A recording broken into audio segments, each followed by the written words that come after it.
set it up on 2 screens this time, so it's inevitably going to cause a whole load of chaos. But yeah, so last week with Jack, we explored the birth of the modern mind through René Descartes, Immanuel Kant, and G.W.F. Hegel, thinkers whose ideas about reason, autonomy, and historical development profoundly shaped the revolutionary political thought that gave rise to the modern republic. Between 1776 and 1804, the Atlantic world witnessed an unprecedented political transformation in which monarchy, long justified through divine right, custom, and hereditary continuity, was challenged by new claims grounded in popular sovereignty, natural rights, and civic participation, producing what may be called the first age of modern republican experimentation.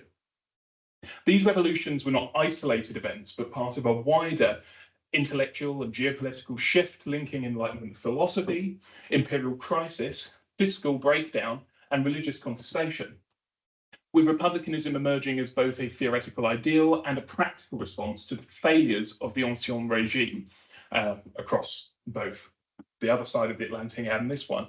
The American, French, and Haitian revolutions each articulated distinct visions of the republic: constitutional, radical democratic, and emancipatory, raising enduring questions about legitimacy, inclusion, violence, and the sustainability of political order.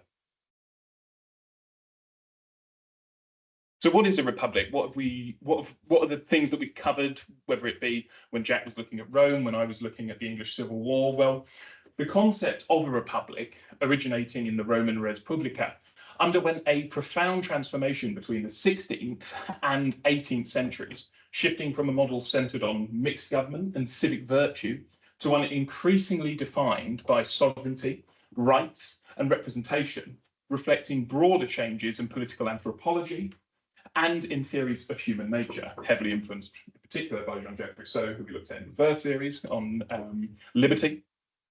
Early modern republicanism, as articulated by Machiavelli, emphasized the tension between liberty and corruption, arguing that republics depended upon virtuous citizens who were capable of resisting factional decay, a concern that would later reappear with 18th century debates over party and opposition, which is what I'm looking at in my PhD research.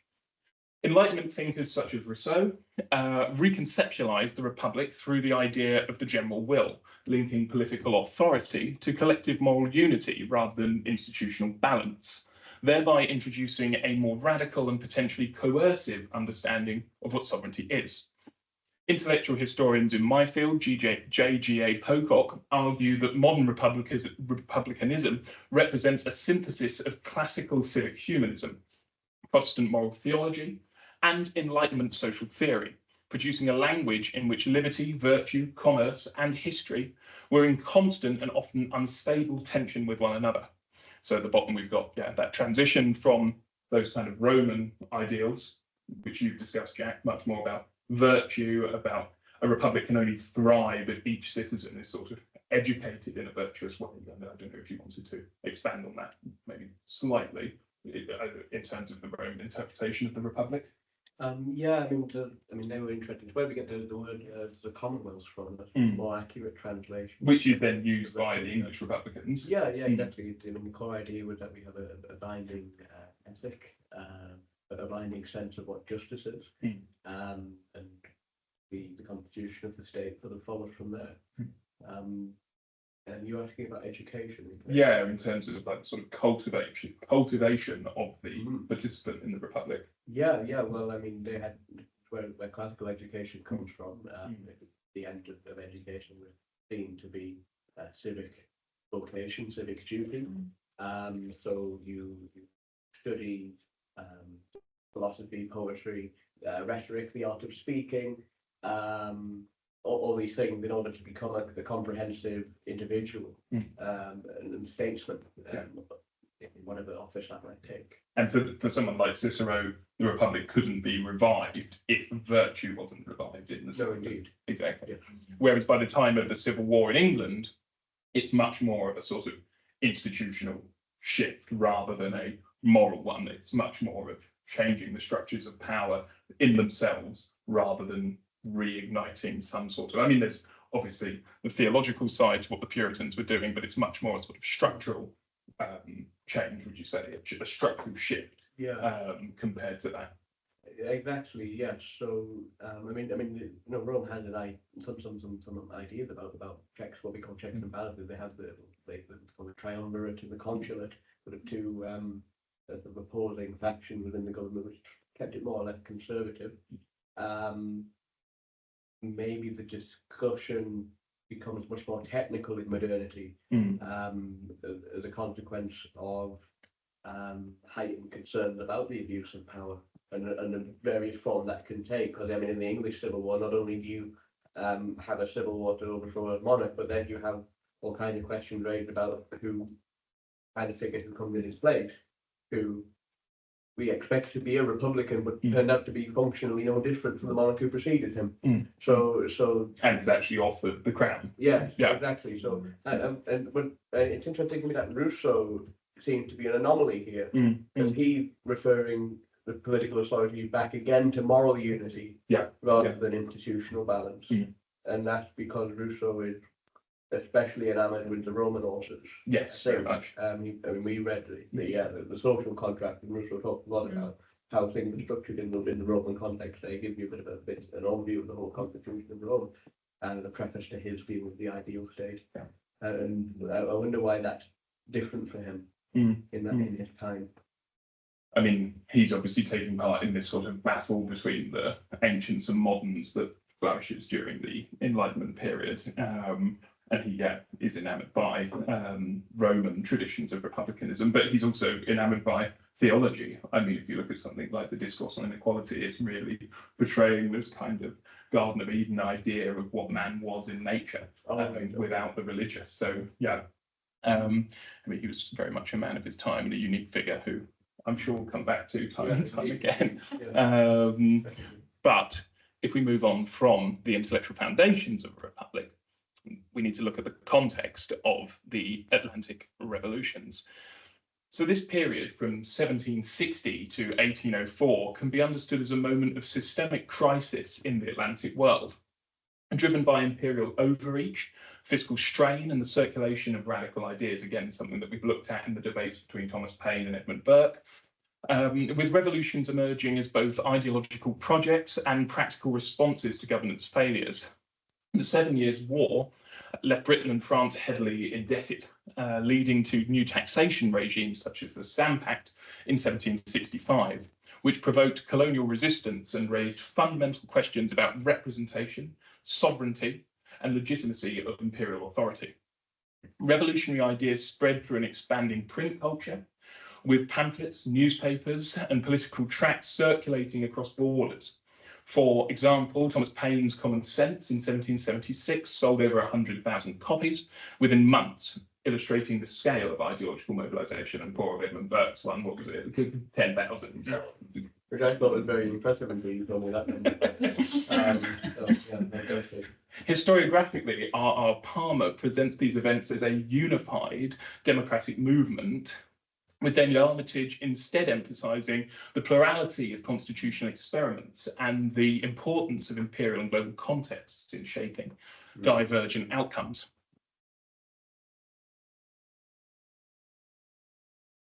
So what was the American Republic? What did the revolution bring about? Well, the American Revolution, beginning in 1775 and culminating in independence in 1783, produced a republic grounded in written constitutionalism, federalism, and the rule of law, but reflecting both Enlightenment theory and colonial political practice. The Declaration of Independence in 76 articulated a universalist language of natural rights, this idea that all men are created equal, while simultaneously coexisting with entrenched systems of slavery and exclusion, revealing a tension between the ideological aspirations of the revolutionaries and the social reality of their day. The Constitutional Convention of 1787 created a federal structure designed to balance competing interests with mechanisms such as bicameralism and checks and balances to mitigate factional conflict, a central concern in 18th century political thought. As Gordon S. Wood argues, the American Revolution transformed the nature of political authority by replacing hierarchical deference with a more egalitarian, though still limited, conception of citizenship rooted in representation and consent.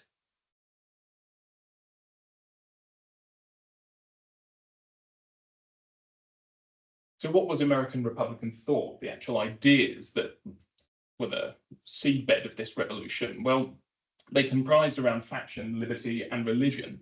The problem of faction, understood as the division of society into competing interests, was central to American Republican thought, with James Madison arguing in the Federalist Number 10 that an extended republic could control faction by multiplying interests and preventing domination by any single group.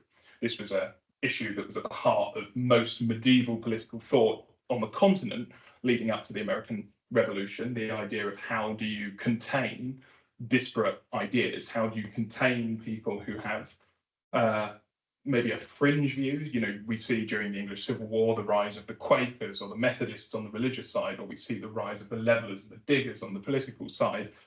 How do you keep the body politic healthy all the way, you know, back into talking when we talked about Montaigne and people like that? If you're looking at medieval political theorists, often a faction in a body politic, because it's analysed in this very corporeal way in relation to the physical, a faction in politics all the way up until the 18th century and even further, arguably, is seen as a cancer, is seen as something that you need to cut out to keep the body politic alive. But America wanted to embrace the idea of faction. This approach marked a departure from classical republicanism, which sought to eliminate these factions through civic virtue, instead embracing pluralism as a structural feature of a modern society, a shift highly relevant to the emergence of loyal opposition in Britain. Religion played a complex role, with many Americans viewing the Republic as part of a providential order.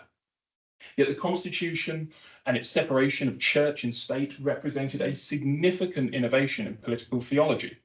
Intellectual historian Bernard Bailey emphasizes that American political discourse was shaped by a deep-seated fear of corruption and conspiracy inherited from earlier Whig opposition thought, linking the American case to the broader 18th century debates about power and liberty. So what is in these Federalist Papers? This is one of the readings that I've put on here. Yeah, we can read it your own accord. I'll read it out. From this view of the subject, it may be concluded that a pure democracy, by which I mean a society consisting of a small number of citizens who assemble and administer the government in person, can admit of no cure for the mischiefs of faction. A common passion or interest will, in almost every case, be felt by a majority of the whole, a communication and concert result from the form of government itself, and there is nothing to check the inducements to sacrifice the weaker party or an obnoxious individual. Hence it is that such democracies have even been spectacles of turbulence and contention, have ever been found incompatible with personal security or the rights of property, and have in general been as short in their lives as they have been violent in their deaths. Theoretic politicians who have patronized this species of government have erroneously supposed that by reducing mankind to a perfect equality in their political rights, they would at the same time be perfectly equalized and assimilated in their possessions, their opinions, and their passions. So what do we think we're getting from that? What's this idea of faction emerging with the American Republic, or any other questions about the American Republic and what this could be saying about what the American Republic is trying to do?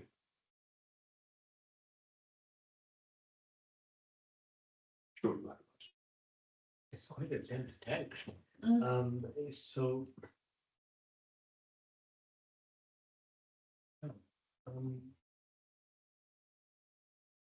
So this is the problem that you. So a common passion or interest with military can be felt by an origin of whole. So it can be felt with nothing to check the inducement to sacrifice. So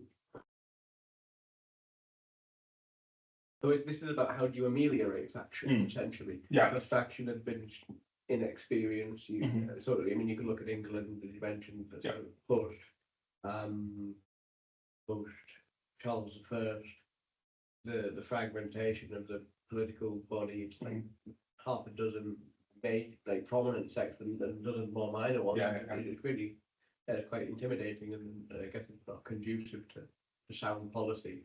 Which it may be counterintuitive, because we think, well, you know, democracy means, well, you know, everyone has a say, and you know, when we hear that, and that there's truth to that, but then also. But if it exists it's like, I guess if you go back to something like when we read The Republic, for example, that sort of duality with the brain, that if there's a part of the brain that's not functioning correctly, it needs to be remedied, it needs to be part of the whole, like in the politics in the state, that if there's a part of it, it can't maintain a faction. If there is a faction, it needs to be subsumed. But what is he saying? That how is faction going to operate in this new constitution? Let's see. I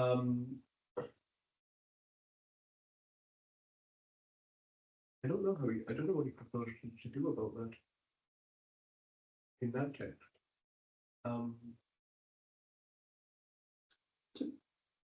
So if you see, so you want a unity and you also want diversity. Unity is institutional. You have the constitution, you have the form of government, you have the forms of representation. The diversity is the faction, many of which can be considered good and non-conflicting, some of which are conflicting and perhaps bad as well. So the question is, how do you resolve those tensions between factions or groups or whatever the communities are? And I don't know what the answer was then, but the modern answer is procedural. You have processes by which factions resolve things in court, in campaigns, in political arenas. So I'd say it's actually separating off structure from process. That's, No, definitely. I don't know that was an idea at the time. It's an idea. No, I would say that certainly feeds into what Madison is saying, and Madison is ultimately endorsing faction as a positive feature of the emerging constitution more broadly. But again, it's about defending the, I guess, the not majoritarian, but the substantive views of what I guess we today call the centre ground, whether it be the centre of the Republicans and Democrats, but that wasn't what there was at the time, against fringes that could overspeak and represent a threat to the constitution, whether they be radical loyalists to the old forces of Britain, or whether they be radical fringes of kind of anarchic revolutionaries. It's the same debate that's taking place with scholars in England at the time about the emergence of the Whigs and Tories, and where can the functions of parties and established factions lie within a constitution? Well, as long as they keep a balance on one another, they don't get too emotive, they don't get too taken by ideological passion and dogma, then they can contain one another and contribute in a sort of counterbalanced way to a better constitution through the checks and balances that factions bring in and of themselves. And one interesting challenge is, how do you retain deference to the constitution with the need sometimes to actually change it to evolve, to move with the times? And that movement with the times can lead to factional opportunism that leads to conversation. No, completely. And I guess in this scenario, it's obviously quite unique in the sense of a very entrenched written constitution that obviously emerges at this time for factions to operate within that. I don't know if anyone else has any other points on the reading. Jay? No, I think I concur with Bruce. So you've got an underlying sense that you need a unity to operate in a context where there's going to be factions. You need the mechanism to draw them back into the fold. That's probably going to be partly educational, but partly different processes and opportunity to have hearings and so forth. If it goes so fundamental to actually questioning the fabric out of which your society is constituted, then obviously that's a whole other question entirely. It's one that's of interest to Edmund Burke in the French context, where they radically revise their constitution and found on new principles entirely. What is the legitimacy of that? What principles are we referring to? Which, of course, as we've seen, I mean, in many ways, America maintains the bedrock structure, bicameralism, all of these things from its former colonial overlord, Britain, and wishes the factions to operate within that sort of structure. and yeah, to contain the more fringe elements that would threaten the framework of a republic like the one that's emerging in America, which is obviously why someone like Burke supports the American Revolution, but then opposes the French Revolution, because the French Revolution, as we will go on to take a look at, could actually threaten the possibility of any disunity at all, in Burke's eyes. And for the Americans, you need to have faction to maintain the state, but it needs to operate within the established constitution that sets the parameters within which each faction established as a party will operate. I think quite critical of sort of lauded politics as well. Yes. The personal privilege as Yeah. well. Exactly, which is another thing that obviously contextually he's writing against, which is the idea that these kind of established families, you have the emergence of the electoral college, for example, that people are actually going to represent the votes cast. And this is why the Americans still have it, because the electoral college was needed for such a big geographical space. You needed to send people on horseback to go and tell the central authority how the people had voted across the land. So that's why they still have the electoral college. And that sort of idea of what had come before the revolution, that was these kind of established families who had lived. Not just individuals. Yeah, exactly. Yeah. Who had lived there the longest in terms of those who had gone over earlier in the sort of 17th century, early 17th century, and had established themselves. They shouldn't be the ones dominating the political process, and it should be the voice of the people represented through these factions emergent as parties at this time.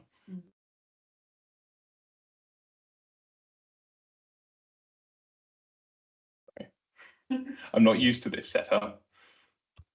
Should be. But what were the hidden costs of the American Republic? Well, the American Republic's commitment to liberty was profoundly limited, with slavery expanding after independence. The enslaved population grew from approximately 700,000 in 1790 to over 1 million by 1800, illustrating the entrenchment of racial hierarchy within a republican framework. Indigenous populations faced systematic dispossession as westward expansion accelerated following independence, leading to the loss of millions of acres of land and the disruption of existing political structures and social structures. Political participation remained restricted, with voting rights generally limited to property-owning white men, representing perhaps 10 or 20% of the overall population in the late 18th century. As Edmund Morgan argues, American republicanism was characterized by a paradox in which liberty and equality for some were made possible by the exploitation and the exclusion of the other.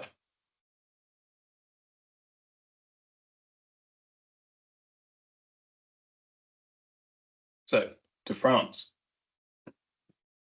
So the French Revolution, we've all heard of the storming of the Bastille and Bastille Day. It began in 1789. It emerged from a crisis of monarchy divided by fiscal insolvency, social inequality, and intellectual critique, culminating in the abolition of monarchy and the establishment of a republic in 1792. France is a very unique case as far as I'm concerned, and I think Jack as well, in terms of the religious, the fact that no reformation, so to speak, takes place in France at any point. There is a split in the Catholic Church between Gallicans and the Roman Catholic Church, but there is never a reformation in France. There's never a this is me speaking as an intellectual historian and overblowing the point, but there's never a divergence in thought between one-track mindedness, not to be nasty, but one-track mindedness in the sense of having one unified voice, which is the Catholic Church. There's never an established threat that makes politics think separately, think that there could be established divergence within the political sphere.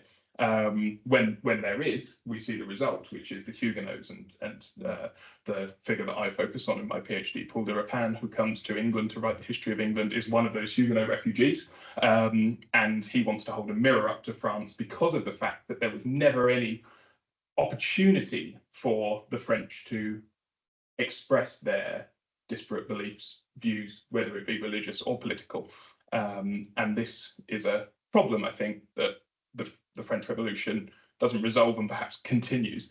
So France's population of approximately 28 million, combined with deep divisions between estates, created a far more volatile and complex social environment than in America, contributing to the radicalization of the revolution. Key events such as the storming of the Bastille in 1789 and the execution of Louis XVI in 1793 symbolized the transfer of sovereignty from king to the people, while also intensifying political conflict and instability. Historian Francois Furet interprets the revolution as driven by an ideological commitment to equality that ultimately destabilized political order by undermining traditional forms of authority. There he is again. Just have to sip quickly.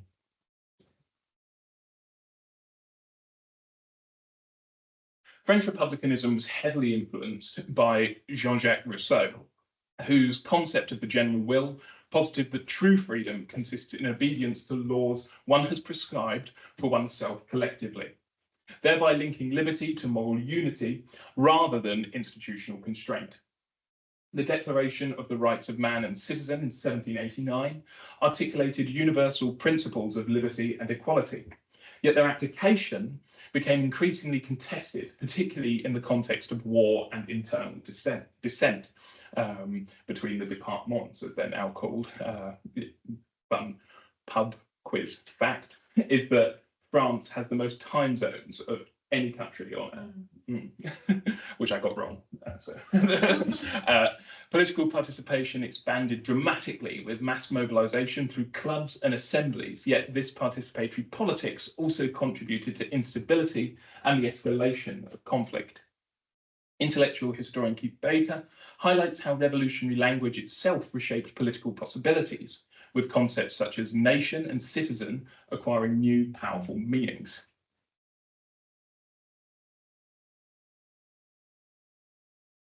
So this is the preamble from the Declaration of the Rights. The representatives of the French people constituted as a national assembly, and considering that ignorance, neglect, or contempt of the rights of man are the sole causes of public misfortunes and governmental corruption, have resolved to set forth in a solemn declaration the natural, inalienable, and sacred rights of man, so that being by constantly present to all the members of the social body, this declaration may always remind them of their rights and duties, so that by being liable at every moment to comparison with the aim of any and all political institutions, the act of the legislative and executive powers may be the more fully respected, and so that by being founded henceforward on simple and incontestable principles, the demands of the citizens may always tend towards maintaining the constitution and the general welfare. Fascinating text, isn't it? This is supposed to be read intriguingly by any layman, so I'm not really sure at the time how someone collecting potatoes was necessarily expected to understand the language that this was being written in, but it is also there on the artwork that was put up, I think in the Pantheon, for the Declaration of the Rights of Man. What do we get? What sense do we get of what this republic is getting to be from the preamble of the Declaration? There's the rights of man, not the rights of French people. Rights of man and the citizen, the full name. Yeah, but are they universal? Do they feel these are the rights of? The idea is that they're universalizable, at least for about 10 days. Yeah.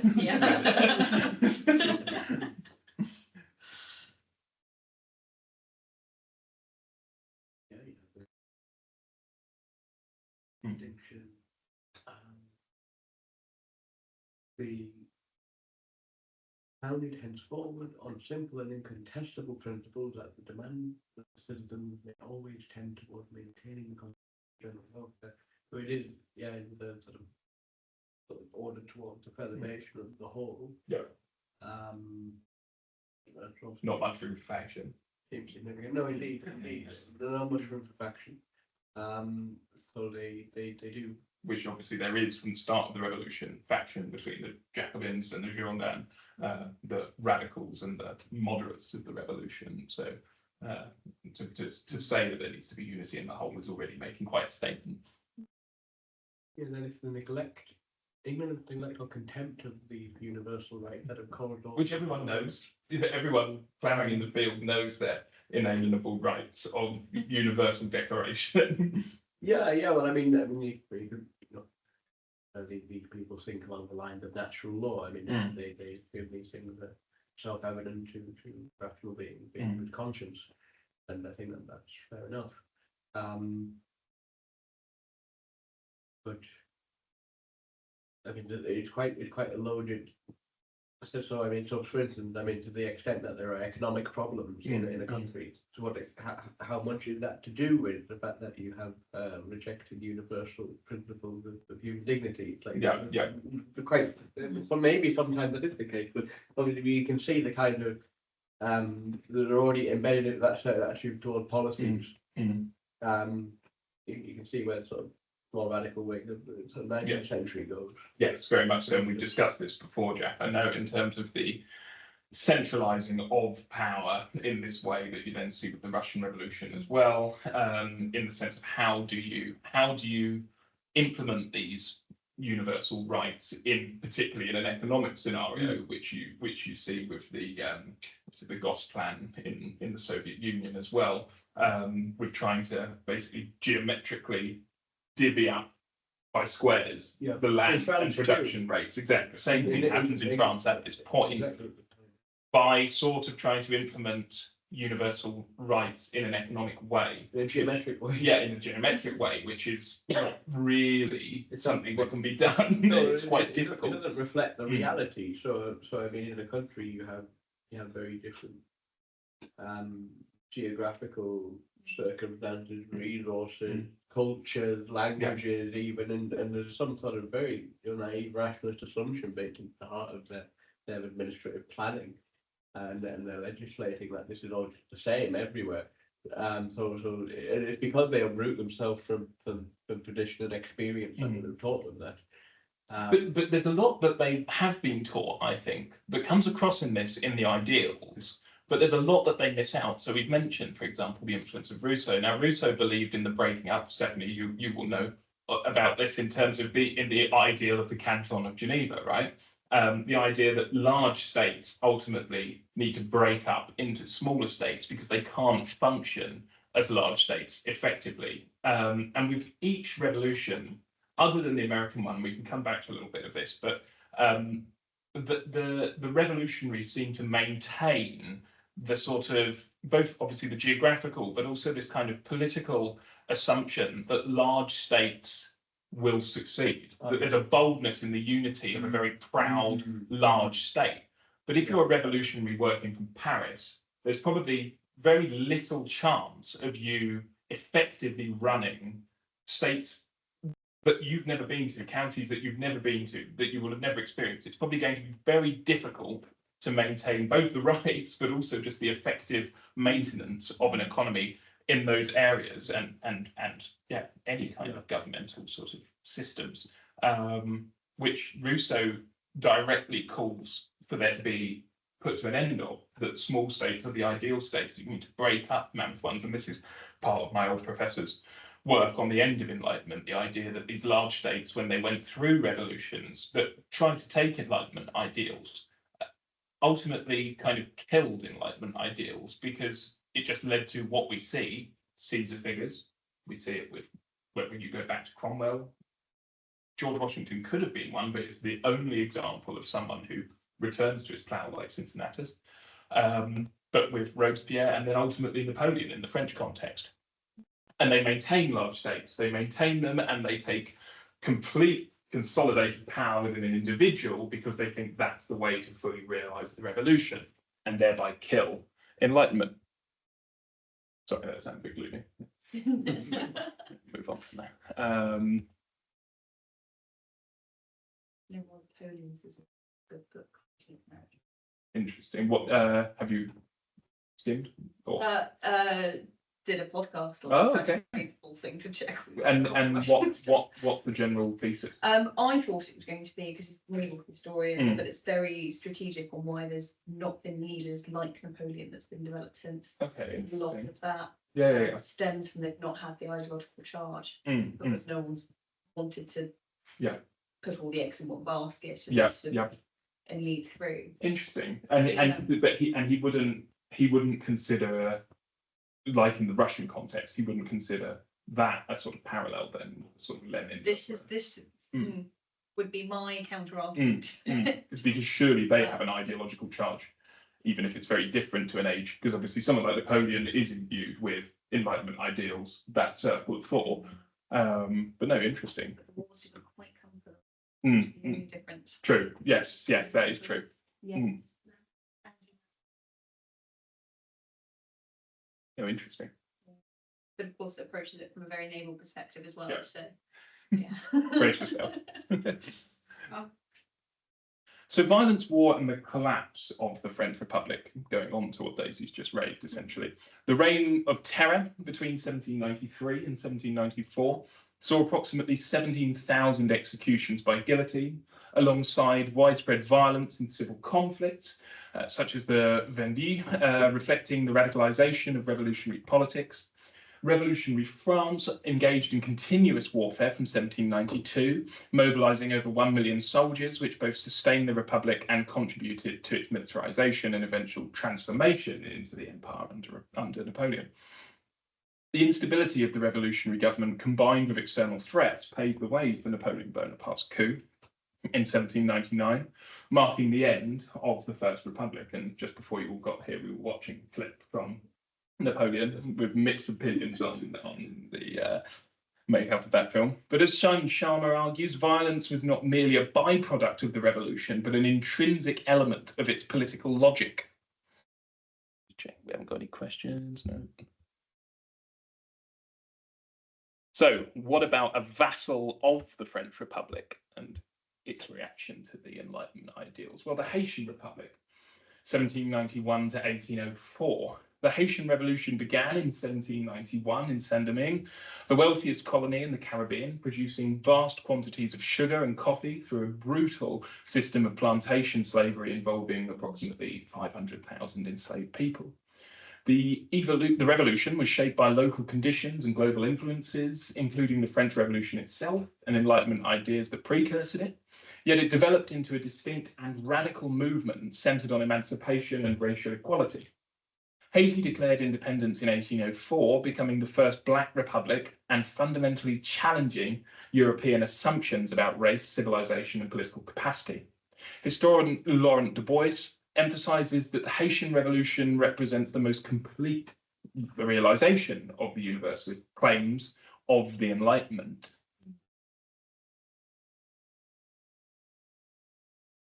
So what was the thought that underlay it? Haitian Republican thought, freedom and universality. Haitian Republicanism extended the principles of liberty and equality to their logical conclusion by abolishing slavery and asserting the political agency of formerly enslaved people, thereby redefining the bounds of citizenship. Leaders such as Toussaint Louverture combined Enlightenment ideals with practical military and political strategies, creating a new form of leadership rooted in both European and African traditions. The Haitian Constitution of 1805 rejected racial hierarchy and colonial domination, asserting a vision of sovereignty grounded in universal emancipation.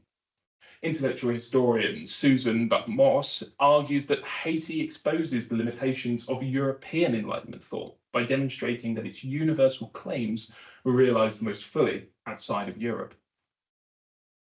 So now we've got some writings of Toussaint Louverture. Jack, Dara, and I remember Toussaint Louverture from a poem. I don't know if you would, Daisy. Jonathan Agar's poem on checking out my history. Yes. Which was a GCSE poem that was said. It's really racking the brain. Long time. The GCSE set, wasn't it? Yeah. 15 of them you had to rehearse. Yeah. But an icon in himself. So the writings of Toussaint Louverture When the people of Saint-Domingue first tasted the fruit of liberty that they hold from the equity of France, when to the violent upheavals of the revolution that announced it succeeded the pleasures of tranquility, when finally the rule of law took the place of anarchy under which the unfortunate colony had too long suffered, what fatality can have led the greatest enemy of its prosperity and of our happiness still to dare to threaten us with the return of slavery? So that was a letter to the French Directory in 1792. If you remember, toward the start of the Haitian revolt. But then we have a letter here from 1802, nearing the end of the revolt and the Declaration of Independence. We have no other resource than destruction and flame. Bear in mind that the soil bathed with our sweat must not furnish our enemies with the smallest aliment. I wanted to check that that was spelt right, because I was really confused that it said ailment, and I was thinking, why would he care about the ailment of the French? But aliment meaning benefit. Oh, okay. So there we are. Tear up the roads with shot, throw corpses and horses into all the fountains, burn and annihilate everything, in order that those who have come to reduce us to slavery may have before their eyes the image of hell which they deserve. There's a little bit of a change of tone, I'd say, between those two letters. They're sort of more engaging with these Enlightenment nice concepts with the Republic, and then turning to fully fledged violence. Who did that use? I think just a friend. I don't know if he's a friend who's living in France. Could be a friend living in France. French, could be. Yeah, but they would be also on Haiti as well. Yeah. But I'm pretty sure living in France. So I think, yeah. What do we get? Either comparison between those two excerpts, one excerpt itself. So can I ask about the comparison between, so we have the previous excerpt where we sort of, I think it was liberty, equality, fraternity as the principles that should be deployed in the far corners of France to provide unity of thought and so on. And you have Haiti, which I think is a colony of France at the time. And yet there seems to be a clear dissonance between that and the need for them to actually have a revolution at all. So what happens in the interim, that's why I was joking about the 10 days, is essentially Robespierre, the leader of the French Republic during the Terror, is in many ways a radical, right? He wants to guillotine people. Yes, he wants to let the blood flow through France, but he himself is a radical in the sense of universal emancipation. He does believe that everyone under France's authority should be free. When he's done away with and executed himself, the French come to their, well, as far as they're concerned, come to their senses and think, look, we need to stop the violence in France, and also that stuff about emancipating the slaves. That was also all a little bit crazy. So he's gone. So obviously, in many people's eyes, Robespierre's gone, that's great. But also his radical views of the revolution are also gone. And particularly then when the empire comes, those ideas are essentially done away with. But they do live for a fleeting time. And actually, another interesting figure who is at the Directory and at the French Senate during the early days of the revolution is Jeremy Bentham. And Jeremy Bentham makes a lot of calls to end slavery. And he says, you have the power right now to end slavery and to emancipate your colonies, because he, in this Rousseauan view, believes that large states, imperial powers can't survive, that they will fracture. And he says, do it now, untether them. The French say that's very nice and send him on his way. But he is made an honorary senator or something. It just seems that the principles themselves have little power completely, unless harnessed to someone who has all the power and uses them to extend their, because it's about scale. At the end of the day, it seems they're about the scale of what they can control, what they can hold power over. Certainly. And they can then vary the principles. So actually, individual people interpreting those principles are powerless, and therefore interpretations have no value.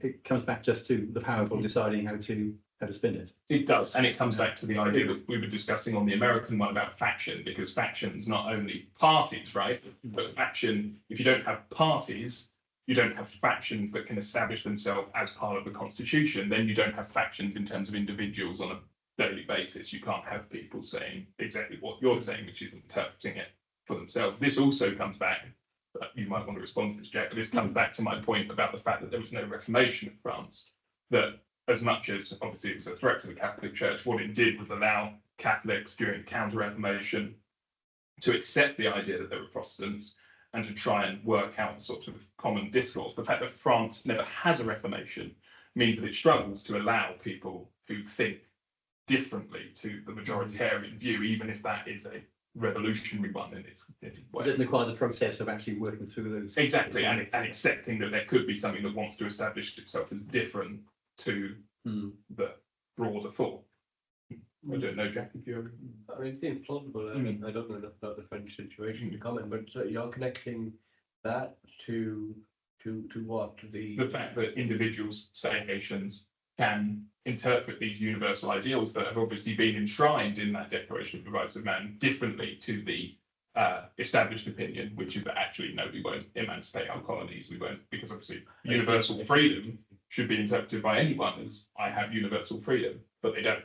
So because they didn't have an experience with the Reformation. There was a lack of abilities in the centralized powers of Paris to think, oh, well, yeah, actually, they could be right. Why are we not facilitating their freedom? Because I mean, another point to draw on that is the St. Bartholomew's Day massacre. Yeah. Very emblematic. It's very violent suppression of faction, and this is like maybe in that same spirit. Yeah, no, exactly. Does anyone else have any thoughts on the two excerpts that we have? So the interplay of religion as well, and considering man as a concept of who within that, and especially in that period, these were not men; these were property. Yeah. So it's such an ideological shift to try and introduce that alongside major reform in government and in policy that you can see that they've gone a step too far, and that there is this underlying racism that still retains sadly in some places in the world. That they can get over it for their fellow women as they see it. They cannot actually see it as universal, and that what we understand as universal is clearly very different. Definitely, and I think to them at the period, which no, completely, I'd agree, and I'd imagine that Jack would probably have a point about France today as a secular state having problems with that, because in some of the discussions I've had with the chap that I interviewed on toleration, thank you. Limits of tolerance. No. After him, he'll come to me. Okay. But this question of even a modern French state as a secular state obviously seems like an Enlightenment ideal, but then how does a secular state integrate elements that reject secularity, right, or secularism? How does a modern Enlightenment French state, when it bans the burqa, for example, and says it's doing it in the mindset of Enlightenment ideals? Well, is it setting its parameters and saying everything else is a threat? We don't want anything else. So there are a lot of questions that this kind of brings up, even in the modern day. I feel really bad that I can't remember his name now. We can look it up. Yeah. I don't know. Did France actually during the revolution produce an agrarian revolution as well? Was there land reform? Because what the thread I'm following now is the difference between gardens in England with the enclosures, making estates very big in England, and in France they have this system called seigneurialism. Can't say it. Manorialism. Yes. Where the people working there had to do corvée, so you have the stupid situation where actually the peasants were starving, those who produced the food, because they were doing all the corvée. Yeah. And they were basically like slaves, not big difference. Completely. No, I was going to say, I know that there's a lot of agricultural issues in a similar way with the Russian Revolution as well, but sort of these structural, very rigid policies of production ultimately don't turn into a reality on the ground. and ultimately lead to random distribution. You've also got to remember that there was a lot of poverty as a result of just ongoing military campaign. That anything was produced was sent to the front, and nothing was really there. This bread that was promised was never really there because the ongoing military campaign meant that everything had to constantly be sent to the troops to maintain the conflict. But yeah, I would say that that is a massive factor in why the empire comes about as well, agricultural failure. They didn't have an agrarian reform. I wouldn't say in any particular sort of, well, probably an attempt at it is what I'd say in terms of this very geometric way of viewing how things were done, but not in any kind of particularly modernising way, with the aim of modernising, but not really coming to fruition. And yeah, and certainly a reliance on the colonies as well to facilitate that in terms of the amount that needed to go to the troops, which is why again they're reluctant to part with the colonies, and have been reluctant to this day. Ultimately, that the departments still send delegates to the French Senate. Yes, I think it's interesting. I mean, I don't know much about this topic, but I think it's interesting that between those 2 dates, if you just go back. Yes, yeah. How do I do that? There we are. That's, I think precisely in 1794, I think, or 1795 is when Bentham writes the Panopticon letters. Yeah. And I think it's interesting that it's precisely that year, or in the interim between these 2 letters and following the revolution and everything, that the birth of the modern prison emerges as a modern punishment, which is obviously different from the guillotine or kind of the previous form of punishment. It's just instant, right? Yeah. And now we have this idea of, okay, well, the reform of the prisoner and that is the theatricality of punishment as well. Yeah, no, that's very interesting. And yeah, I was trying to think. Yeah, but obviously, yeah, and Bentham at that time, it's interesting that he takes such issue with the colonies in France, because at the time he has a bit, I don't know how much you've read of Bentham. I wrote my master's thesis as well. Oh, really? Oh, wow. Okay. Well, you can correct me. But for criticizing the French, he has a bit of a failure of oversight in terms of the British situation, which is that he takes his ideas of the Panopticon and thinks that Australia is going to be this brilliant sort of concept of the Panopticon, but it completely fails to sort of acknowledge the well-documented by his time presence of Aboriginal people. And he also seems to lack this ability to, with his obviously Enlightenment infused views of justice, he fails to see the massive flaw in people of the sort of later Enlightenment ilk, which is that they take these ideas, but then they completely miss out the fact that there are people who are not allowed to participate in, I guess, what we call the social contract. Yeah. And yeah, in Australia, he thinks that this idea of a kind of penal colony that's going to regulate people's lives is going to be a great kind of realization of his ideas, but then doesn't mention the fact that there are people there that will be obviously massively impacted by an establishment of such a colony.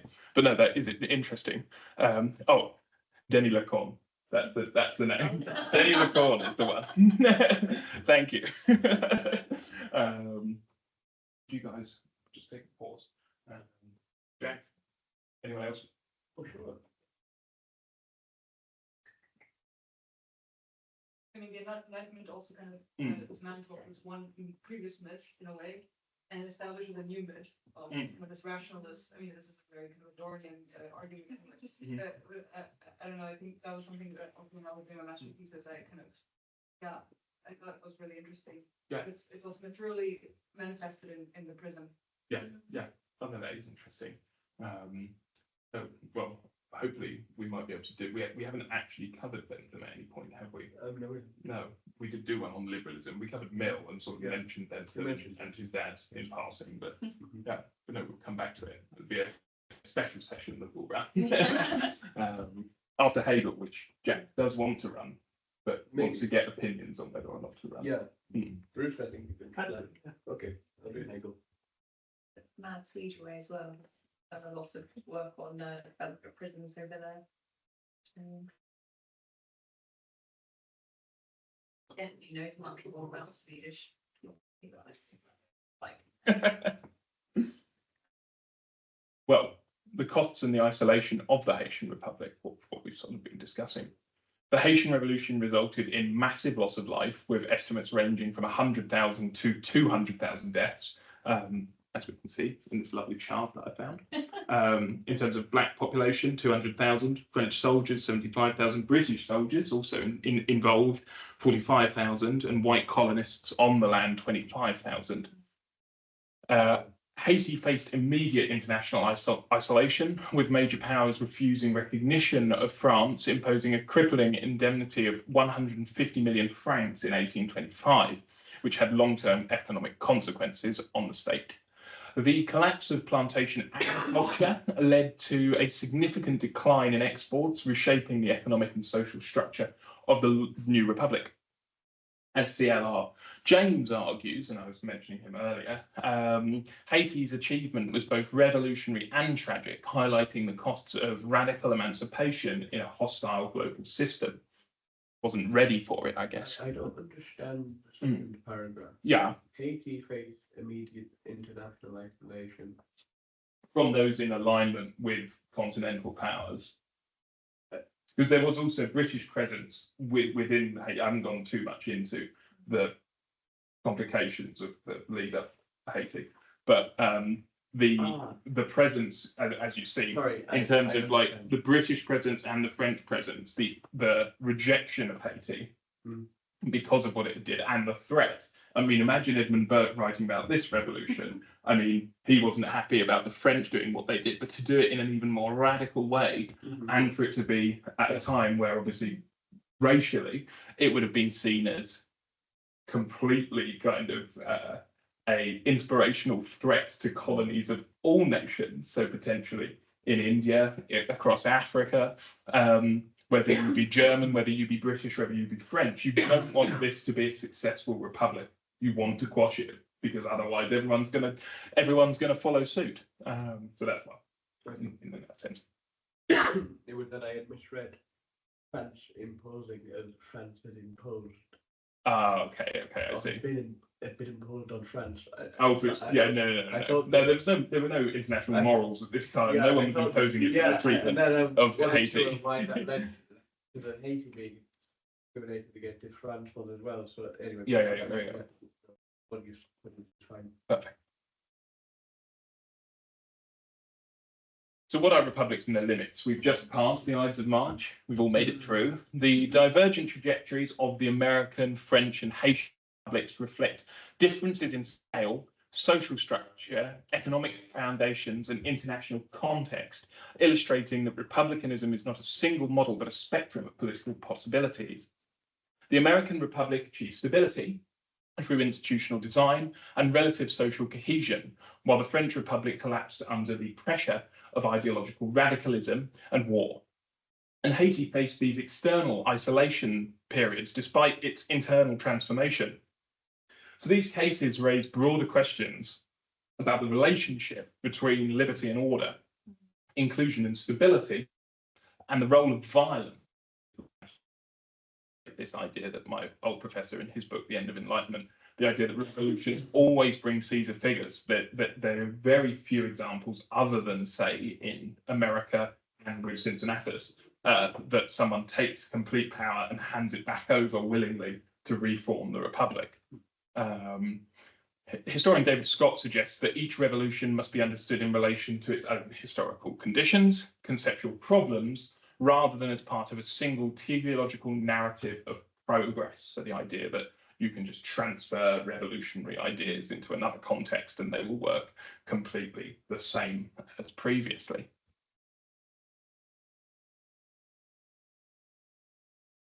So what are the problems of the modern republic? Well, this is a cartoon actually from the day, published in England. The emergence of modern republics between 1776 and 1804 represents a fundamental shift in political thought, redefining sovereignty, citizenship, and legitimacy in ways that still shape contemporary politics. Yet these revolutions also reveal the tensions and contradictions inherent in republicanism, particularly regarding exclusion, violence, and the limits of universalism. Study of these republics is therefore not merely historical but conceptual, offering insights into the enduring challenges of a democratic governance and political legitimacy. As Hannah Arendt argues, the true significance of these revolutions lies in their redefinition of political action and the possibilities of collective freedom, even as their outcomes remain deeply contested.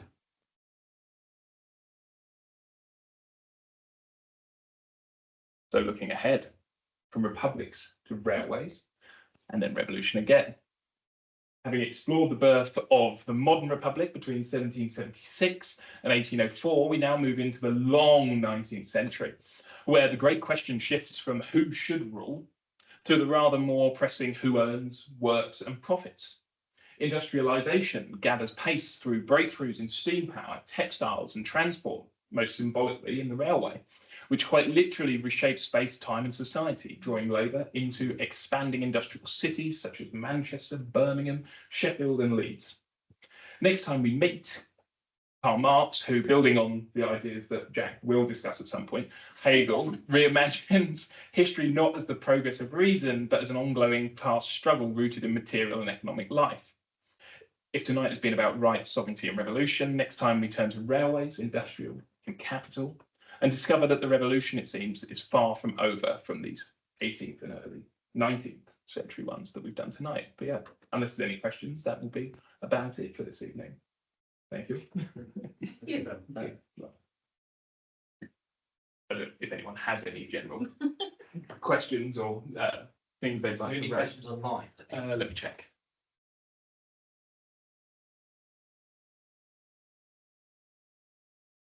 No, nothing. One of these